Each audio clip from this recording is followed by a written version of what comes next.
Friends, आज की इस वीडियो में हम आर्थिक परिदृश्य की बात करेंगे और इससे भी पहले जो है वो राष्ट्रीय परिदृश्य और जो अंतर्राष्ट्रीय परिदृश्य की घटनाएं हैं उसको हम यूट्यूब पर अपलोड कर चुके हैं। आप एग्जाम स्टडी EXY सर्च करके XE सर्च करके आप यूट्यूब पर देख सकते हैं, अथवा डिस्क्रिप्शन में लिंक के माध्यम से भी आप उस वीडियो को देख सकते हैं। चलिए इस वीडियो का हम पहला सवाल देखते हैं।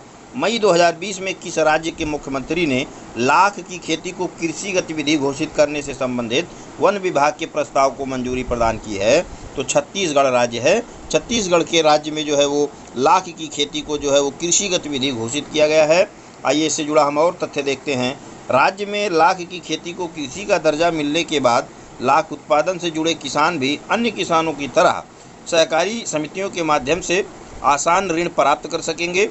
छत्तीसगढ़ भारत के प्रमुख लाख उत्पादक राज्यों में से एक है। इस राज्य के किसान कुसुम, पलाश तथा बेर के पेड़ में परंपरागत तरीके से लाख की खेती करते हैं।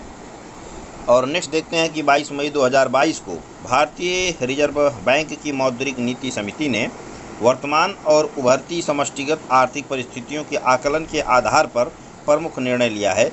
इसके तहत RBI ने नीतिगत रेपो दर में कितने आधार अंकों की कमी की है? तो देखिए यहाँ पर 22 मई 2022 जो है वो क्या कहते हैं टाइप हो गया है। ये 22 मई 2020 है, तो 2020 इस समय लगा हुआ है, तो ये 22 नहीं है 2020 है। चलिए यहाँ पर देखते हैं कि कह रहे हैं कि क्या कहते हैं RBI ने नीतिगत रेपो दर में कितने आधार अंकों की कमी की है? तो नीतिगत रेपो दर में जो है वो 40 आधार अंकों की कमी की है। यानी कि अब जो है वो क्या कहते हैं कि जो रेपो रेट हो गया है वो पहले 4.40% था, ये अब 40 आधार अंक कम होकर के ये 4.0% यानी कि 4% हो गया है।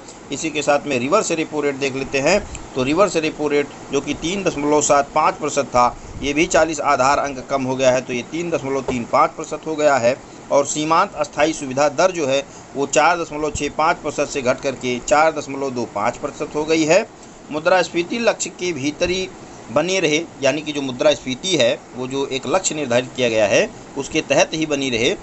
इसके लिए MPC ने विकास को पुनर्जीवित करने और अर्थव्यवस्था पर कोविड-19 के प्रभाव को कम करने के लिए जब तक आवश्यक हो प्रभावकारी जो है वो रुख बनाए रखेगी। तो जो ये क्या कहते हैं नीतिगत रेपो रेट में या रिवर्स रेपो रेट में जो चेंजेस हुआ है उसके लिए जो है ये जब तक जो है मुद्रास्फीति के लक्ष्य को हासिल नहीं किया जाएगा तब तक जो है इस तरह के प्रभाव को क्या कहते हैं बैंक द्वारा बनाए रखा जाएगा, RBI के द्वारा। अब यहाँ पर देखिए ये जो रेपो रेट है या रिवर्स रेपो रेट है या सीमांत अस्थायी सुविधा में, ये बैंकिंग सेक्टर में, इकोनॉमी क्षेत्र में बैंकिंग सेक्टर की ये टर्मिनोलॉजी है, ये पद है, ये शब्दावलियाँ हैं या ये सिस्टम है, जो भी या कह सकते हैं कि ये एक मैकेनिज़्म है।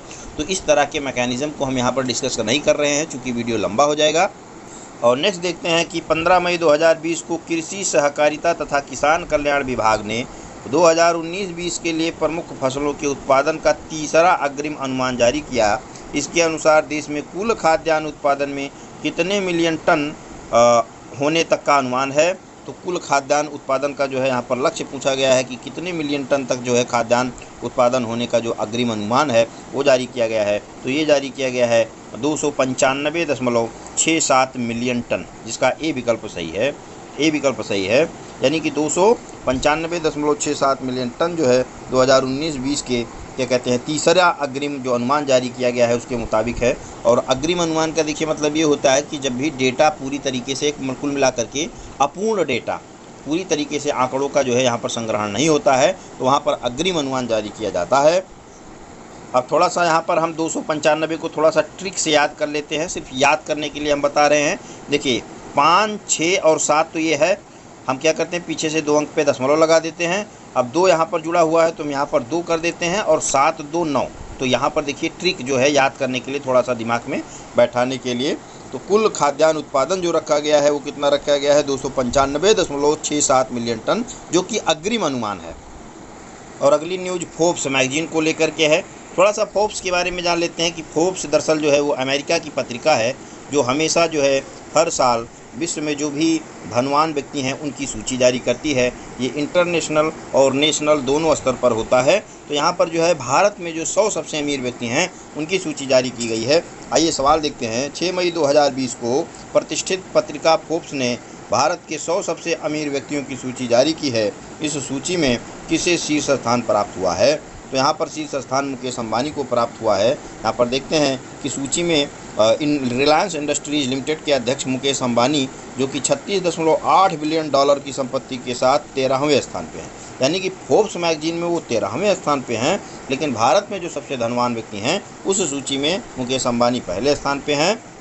उसके बाद में क्या है कि गत वर्ष की तुलना में इनकी संपत्ति में 13.2 बिलियन डॉलर की कमी आई है। यानी कि इस बार जो है वो क्या है, कमी आई है। कुछ और स्टेटमेंट हैं, उनको भी देख लेते हैं। डीमार्ट सुपरमार्केट चेन के राधाकिशन दामनी 13.8 बिलियन डॉलर के साथ में देश में जो है वो क्या कहते हैं, देश के दूसरे सबसे अमीर व्यक्ति हैं। यानी कि पहले जो है वो मुकेश अंबानी हैं, दूसरे डीमार्ट सुपरमार्केट चेन के जो है संस्थापक हैं राधाकिशन दामनी, जो कि वो दूसरे स्थान पे हैं। वहीं पर HCL के संस्थापक शिव नडार 11.9 बिलियन डॉलर संपत्ति के साथ में वो तीसरे स्थान पे हैं। तो यहाँ पर फर्स्ट, सेकंड और थर्ड तक का हमको नाम जानने की ज़रूरत है। और नेक्स्ट है, मई 2020 में व्यापारियों के संगठन अखिल भारतीय व्यापारी संघ ने शीघ्र ही national e-commerce marketplace Bharat market launch करने की घोषणा की। कई प्रौद्योगिकी साझेदारों के साथ मिलकर तैयार किया गया यह प्लेटफार्म विशेष रूप से किसके लिए बनाया गया है? तो यह प्लेटफार्म थोक व्यापारियों के लिए नहीं बनाया गया है, ये बनाया गया है खुदरा व्यापारियों के लिए बनाया गया है। दरअसल यह प्लेटफार्म जो है खुदरा व्यापारियों के लिए बनाया गया है। तो इसमें जो है जो भी मैन्युफैक्चरर्स होंगे उनसे कंज्यूमर्स जो है वो सीधे जो है जुड़ सकेंगे। यहाँ पर देख सकते हैं कि मैन्युफैक्चरर से सीधे कंज्यूमर तक बात पहुँचाने के लिए प्लेटफार्म में कई नवीनतम प्रौद्योगिकियों का इस्तेमाल किया गया है। इसमें होम डिलीवरी की भी सुविधा मिलेगी। इस पोर्टल पर बिकने वाले सामान पर कोई शुल्क नहीं लगेगा तथा व्यापारियों की ई दुकानें बिना किसी शुल्क के बनाई जा सकेंगी। यानी कि क्या कहते हैं, भारत में जो एक क्या कहते हैं मार्केट प्लेस बनाया गया है ई कॉमर्स कंपनी के रूप में, उस प्लेटफार्म का नाम है मार्केट प्लेस, जिसके माध्यम से ई कॉमर्स के तौर पर जो है होम डिलीवरी रखी गई है। किसके लिए रखी गई है? ये रखा गया है खुदरा व्यापारियों के लिए रखा गया है।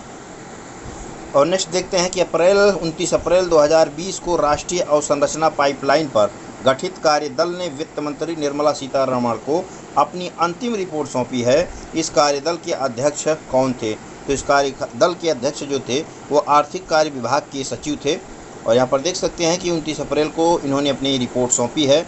अंतिम रिपोर्ट में वित्त वर्ष 2020 से 25 के दौरान 111 लाख करोड़ रुपए के कुल अवसंरचना निवेश का अनुमान लगाया गया है। यानी कि जो राष्ट्रीय अवसंरचना पाइपलाइन जो बनाई जाएगी, इसके लिए क्या है कि 111 लाख करोड़ रुपए का जो है वो निवेश किया जाएगा। और लास्ट देखते हैं कि 4 मई 2020 को किस देश में कोरोना वायरस कोविड-19 महामारी लॉकडाउन के कारण संकटग्रस्त छोटे कारोबारियों के मदद के लिए बाउंस बैंक लोन स्कीम की शुरुआत की जाएगी।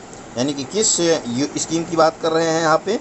तो 4 मई 2020 को बाउंस बैंक लोन स्कीम, जो कि 4 मई बीत चुका है, यानी कि स्कीम भी शुरू हो चुकी है। तो ये देश है ब्रिटेन।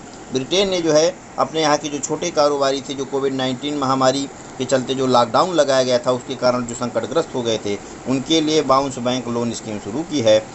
यहाँ पर देख सकते हैं कि इस योजना के तहत पात्र छोटे कारोबारी प्रथम 12 महीनों के लिए 2000 से 50,000 पाउंड तक के ब्याज मुक्त ऋण के लिए ऑनलाइन आवेदन कर सकते हैं। यानी कि यहाँ पे क्या होगा कि जो भी ऋण दिया जाएगा उस पर ब्याज नहीं लगेगा।